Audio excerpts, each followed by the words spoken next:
Good evening, listeners, and welcome to Views on Health.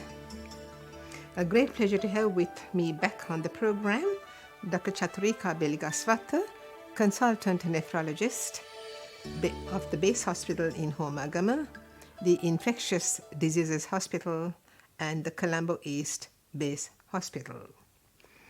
I'm sure listeners will recall that we had Dr. Chathurika Beligaswatta speak to us on COVID-19 and the kidneys the last time around. Tonight, the focus still being on the kidneys, of course, being a nephrologist, it is diabetes and kidney disease. Well, diabetes, as we have been emphasizing so much over this series of programs, is rampant in Sri Lanka. And according to WHO reports and their predictions, it is set to overtake ischemic heart disease in the near future. Very frightening indeed. And again, in Sri Lanka, with so many lifestyle changes that we have seen, where people are exercising more than they used to, they are diet conscious, still you come across kidney disease even in children, and going on to the young adults, and of course the adults and the older generation. So it's really frightening, and we as lay people wonder, how is it happening? How come there are so many people being afflicted in Sri Lanka?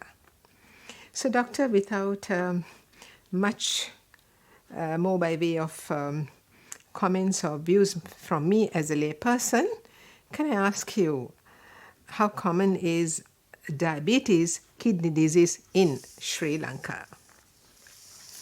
First of all, again, thank you very much for having me here again. So chronic kidney disease is rapidly becoming a major public health issue in Sri Lanka and is a major burden in the healthcare system. So diabetes is a major risk factor for kidney disease and is in fact the commonest underlying cause of chronic kidney disease in Sri Lanka as well as worldwide. So around 20 to 30% of people with diabetes develop diabetic kidney disease, which is also called diabetic nephropathy.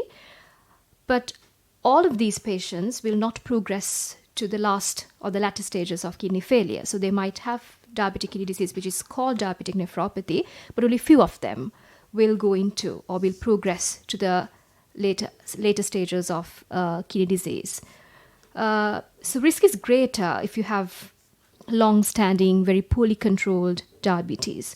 And if you have coexistent high blood pressures, if you have coexistent high cholesterol levels in your blood, and if you also have a family history of diabetes which has progressed to kidney failure, you are at a greater risk of having diabetic kidney disease and progressing to late stages of the disease. And would also like to mention a few facts about type 1 and type 2 diabetes, because a lot of young people in Sri Lanka suffer from type 1 diabetes, whereas the older population is mainly suffering from type 2 diabetes. So kidney disease in type 1 diabetes behaves slightly differently than in type 2 diabetes. So in type 1 diabetes, which is commonly seen in the younger generation, the younger population, the kidney disease rarely begins in the first 10 years after diagnosis of type 1 diabetes. But if you're suffering from type 2 diabetes, some patients already have kidney disease by the time they're diagnosed to have diabetes. So we see a lot of patients coming to us with kidney failure, but they're not known to have diabetes. So they come with elevated fasting blood sugar. At the same time, doctors screen for underlying kidney disease, and sometimes they are in the late stages of kidney failure. That's what I'm saying. So type 1 diabetes, the kidney disease in type 1 behaves slightly differently. So you might not be at risk of getting kidney disease in the first 10 years, and the risk gets more and more after that. But if you have type 2, the situation is slightly different, and you may already have established kidney disease by the time you're diagnosed with type 2 diabetes. Thank you, doctor, for the introduction and the explanation. So what does diabetes per se do to the kidneys? How does it affect the kidneys? So, as you all know, kidneys are remarkable organs. So, they're essential in removing waste products from your body and excess water from your body. So, these kidneys are made up of millions of tiny filtering units, and these filtering units are made up of tiny clusters of blood vessels, which are called glomeruli. So, we have two kidneys, and these kidneys are made up of millions of tiny filtering units. So, when you have poorly controlled diabetes for a long duration, these high blood sugar levels may affect and damage these filtering units slowly and gradually over years. So, when these filtering units get damaged, the first sign that is manifested is passage of albumin, which is a type of protein in your urine. So, normal healthy people do not pass albumin, which is a type of protein, in your urine. But the moment these tiny filtering units are being damaged by long-standing poorly controlled diabetes, the first sign that manifests is passage of albumin. So that tells us, okay, now the kidney damage has started to occur. And there are other ways by which diabetes can affect your kidneys. So diabetes is a multi-system disease. It doesn't affect only the kidneys. And there are various other organs which can be affected by diabetes. Nervous system is one of them, your eyes. So when the diabetes affects your nerves, it can slow down the passage of this electric stimulation through your nerves. So sometimes this can result in difficulty in emptying the bladder. So we see a lot of patients with long-standing diabetes coming and telling us that it's difficult for them to pass urine. That's because of the problems with the nerves which control the emptying of the bladder. So this results in stagnation of urine inside your bladder, which causes back pressure on your kidneys. And in time, with time, your kidneys can get damaged because of that.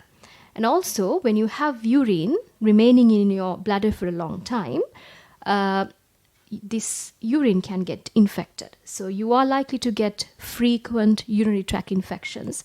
So all these reasons, frequent infections, stagnation of urine in your bladder, and long-standing damage to these tiny filtering units in your kidney can damage your kidney, and people can develop a disease entity called diabetic kidney disease. We call it diabetic nephropathy. And going on from there, doctor, I'd just like to ask you, what are the symptoms that one would see? Now, obviously, there have to be some sort of outward manifestations, if I'm right, or correct me if I'm wrong. How does one know? And when should one sit up and take notice and say, I need to see a doctor? So you may not experience any signs and symptoms during the initial stages of diabetic kidney disease. So as I said, the earliest sign of diabetes-related kidney injury is passage of tiny amounts of albumin in your urine. So in this stage of your illness, you may not detect, or you might not have any signs and symptoms. So usually, your endocrinologist or your family physician will do regular screening tests, which include some blood tests as well as urine tests. So we do a urine full report, we do urinary albumin levels to see whether the damage has started to occur. So at this stage, you may not have symptoms, but the damage has started to occur, and you may be passing tiny amounts of albumin in your urine. And this is a stage that we should aim at detecting, because if it is detected at this stage, usually this kidney damage can be or may be reversed. But if it's detected late, it's very difficult. Doctor, can a person see when he or she passes urine that there's albumin? Yes. Is it possible to just see, because we are lay people again? Sometimes the commonest complaint that people have is they have frothy urine. So whenever they go to the toilet, they notice some froth in their urine. So that is the sign that tells you, right, you're now passing lots of albumin in your urine, which makes the urine a bit frothy. So you have to be really worried if you see frothy urine, and you should report this immediately to your doctor and get yourself tested at that point. But not always you will notice frothy urine, but still you may have tiny amounts of albumin leaking out in your urine. Now, this is applicable, the froth part I'm saying, Yes. To anyone at any stage if they are prone to this disease. Yes. Young or old, it doesn't matter. Yeah, the age is immaterial here, so age doesn't matter. But if you have frothy urine, that usually indicates that you're passing lots and lots of albumin in your urine. So we were talking about the symptoms, so that is the earliest sign. But if it is neglected at this point, and if it just continues, people can go into late stages of kidney disease where the damage is done and it's not reversible. So it keeps progressing to late stages of kidney failure. So there are different stages of kidney failure. So when it reaches stage 5, you call it end-stage kidney disease. So that basically means your kidneys are not filtering. So your waste products, your fluid gets built up in your body. So kidney's main function is to excrete all these waste products. So when the waste products get accumulated in your blood to very poisonous levels, toxic levels, then the people start experiencing symptoms. But it's too late because you have now progressed to the very late stages of kidney failure. So just to tell you about the symptoms that these patients might experience. So because of these toxic particles in their blood, they always feel very nauseous and they might lose their appetite. They can't eat or drink. And they might start to have intractable itching of their body and they can't sleep at night. And at the same time, if these toxic substances reach very high levels, people can even be confused, comatose, drowsy all the time. And as I said, kidney is a major organ which gets rid of excess water. So when they reach the end stages or the late stages of kidney failure, they cannot filter out the excess water. So they all get accumulated in your body. So people might start noticing that their legs are swollen up, their feet are swollen up, and they might notice puffiness around their eyes as soon as they wake up, and they can't lie flat because fluid gets accumulated in their lungs. So they can't lie flat. They need 2-3 pillows to sleep at night. And some people can't get enough sleep at all because they have to be seated on a chair because they can't sleep if they lie flat. So sometimes when you have last stages of kidney failure, your hemoglobin starts to drop and you feel very fatigued all the time and you feel very short of breath when you walk a few steps or when you climb up a flight of stairs. You feel very breathless and you might have even chest pain when you're exerting yourself. So these are all signs and symptoms of late stages of kidney failure. But what I'm telling you is do not wait until these happen. So pick this at the earliest possible time. So the best thing is to have regular screening tests. So your general practitioner, your nephrologist, your endocrinologist should do all these screening tests regularly, very frequently, at least 6 months to 1 year, to see whether you're having albumin in your urine, which is a marker which tells you that your kidneys are damaged by diabetes. Getting back to my previous question, and again, but you said just now, doctor, about the albumin part in the urine. The frothiness, is it there every time a person passes urine? Not every time. Maybe they may notice this early in the morning when they have their first void. You might not notice it towards the end of the day, but sometimes if you're passing like loads of albumin in your urine, you might notice it the whole day. But if you see froth in your urine, that should alert you. Thank you. So can one prevent diabetes, kidney disease? How is it preventable? Yes, it is preventable. Not all the time, I would say. But at least you can delay the onset of the disease. And if the disease is already established, you can prevent the progression of the disease. So you can either delay it or you can prevent the progression of the disease. So prevention is always better than cure. So we should always aim at preventing this and delaying the onset of this diabetic nephropathy. So first of all, there are a lot of lifestyle modifications that a patient should practice and follow. So we usually give them all these advices when we consult, when patients consult us, but only a very few of these people actually follow these lifestyle modifications, because most of the time people rely on medications and they do not usually follow the lifestyle advices that we give us. But I would say these lifestyle advices or the modifications play a major role in delaying the onset of diabetic nephropathy. So the first thing is you have to have effective control of your blood sugar levels, because it's the long-standing high blood glucose levels that will cause damage to these filtering units. So effective treatment of diabetes with either insulin or oral medications, adequate control of your blood pressure, and smoking cessation is essential, because smoking can damage your kidneys and also make existing kidney damage worse. So you have to try and avoid smoking, stop smoking, and less salt. So low salt diet is an essential component in these lifestyle modifications.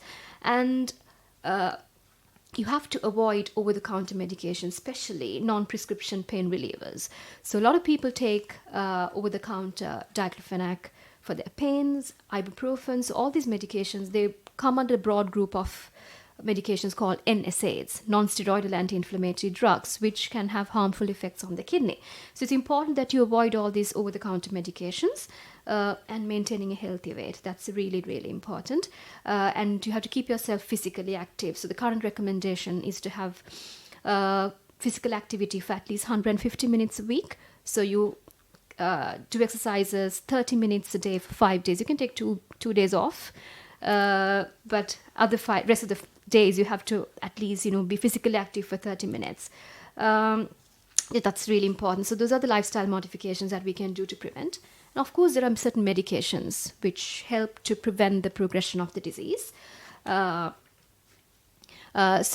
there are different categories. I think if you're having diabetes and if you have passage of albumin in your urine, it's very likely that your doctor would start you on a medication called an AC inhibitor or an angiotensin receptor blocker. They're called ARBs. So AC inhibitors or ARBs. So you might have heard certain drugs called enalapril, losartan, telmisartan. So all these drugs come under that broad category. So it's known to reduce your blood pressure. It's also known to reduce the albuminuria, and it's also known to reduce or retards the progression of kidney disease. So that's one of the main drugs that we use these days to prevent or delay the occurrence of diabetic kidney disease or to reduce the progression rate. And there's a new category of drugs that's been introduced to the world recently. They're called flozins. So empagliflozin. I think a lot of patients are on these drugs these days because these are well known or proven to reduce the progression of diabetic kidney disease. It's quite costly. It's not freely available in the government sector. But if affordable, a lot of physicians, a lot of endocrinologists, even nephrologists use these on patients with diabetic kidney disease. These are called flozins. So they're called SGLT2 inhibitors, if you want to Google up and read a little bit more about it. So they're called SGLT2 inhibitors. So these are the main categories of drugs that we use these days in order to prevent the progression of the disease. And usually, if you have diabetic kidney disease, you usually started on a statin, which controls your cholesterol levels. And sometimes the doctors might assess your cardiac risk, the risk of you getting some kind of a cardiac event, and they might start you on a long-term aspirin. So these are the medications that a physician or your general practitioner might start you on in order to prevent the progression of the disease.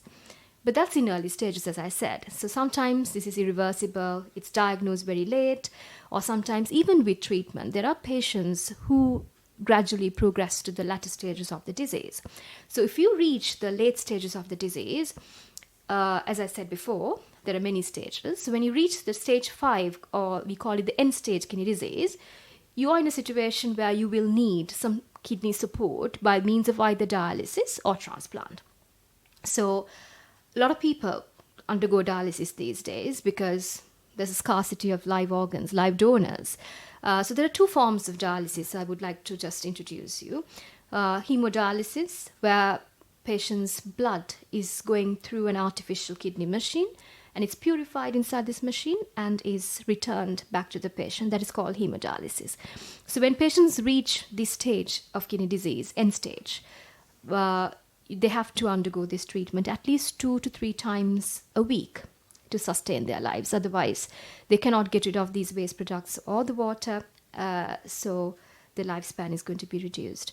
But the definitive treatment, and the other, sorry, I couldn't mention you about the peritoneal dialysis, the other form of dialysis, called the tummy dialysis. It's not very widely practiced in Sri Lanka. We have a very good center in Kandy and in some centers of Colombo, but it's not widely available.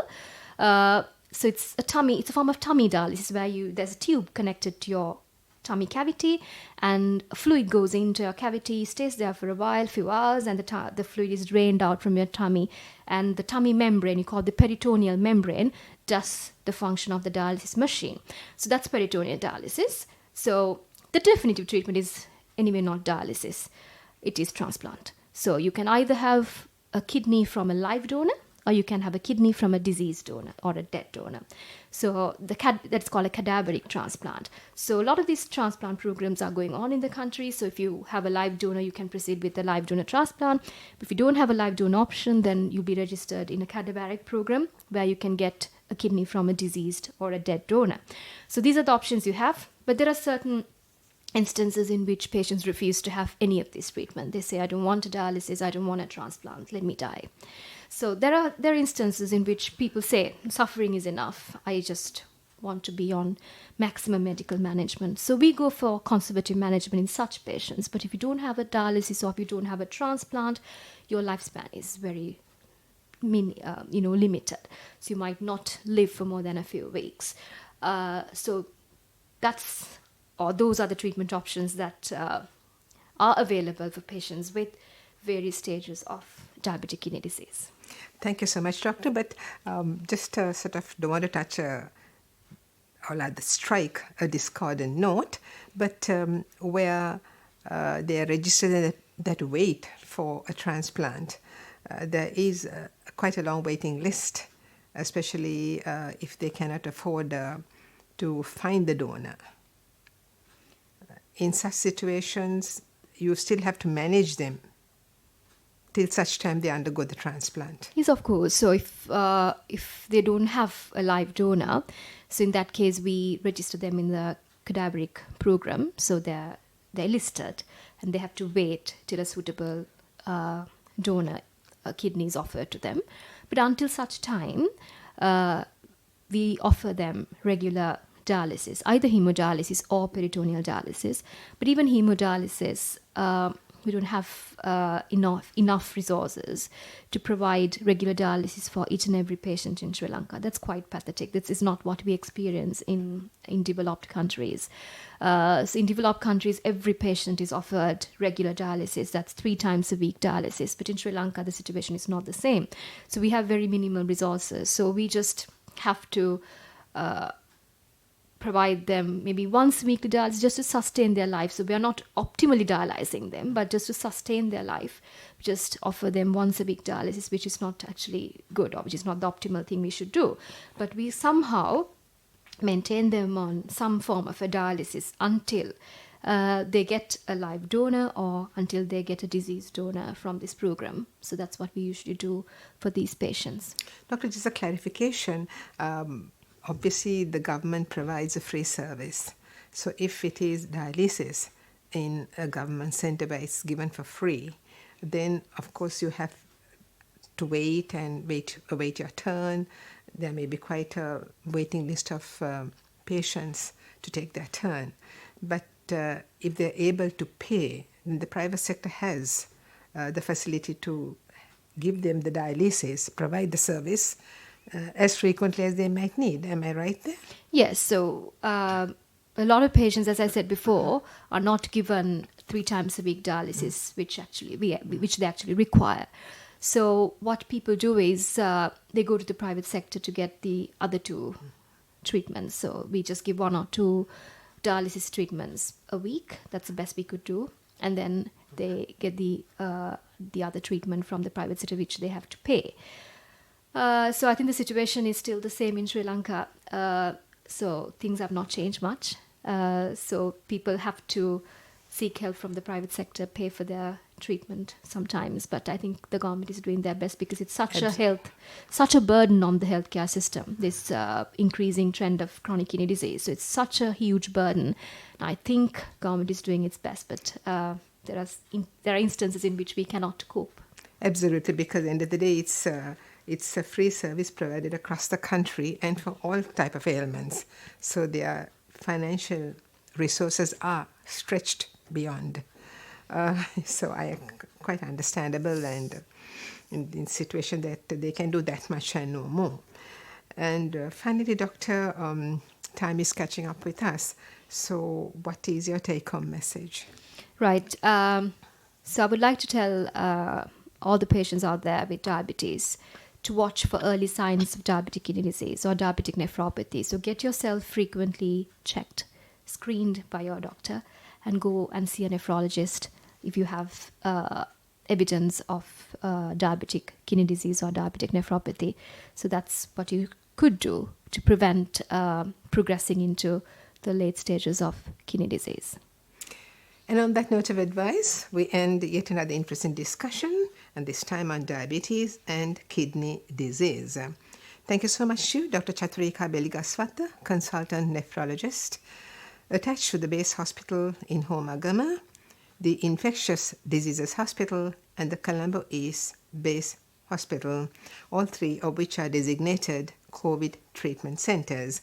So COVID and kidneys is one aspect that Dr. Chathurika Beligaswatta focuses on. And on the program tonight, of course, it was diabetes and kidney disease. Thank you once again to you, Doctor. Thank you. We do look forward to your participation on the program in the foreseeable future. Thank you very much for having me here. It was a pleasure. A pleasure too. Thank you to Nadira Manamperi for technical assistance. I'm Fatima Razi Kaida saying good night. And looking forward to being with you next Monday, same time on Views on Health.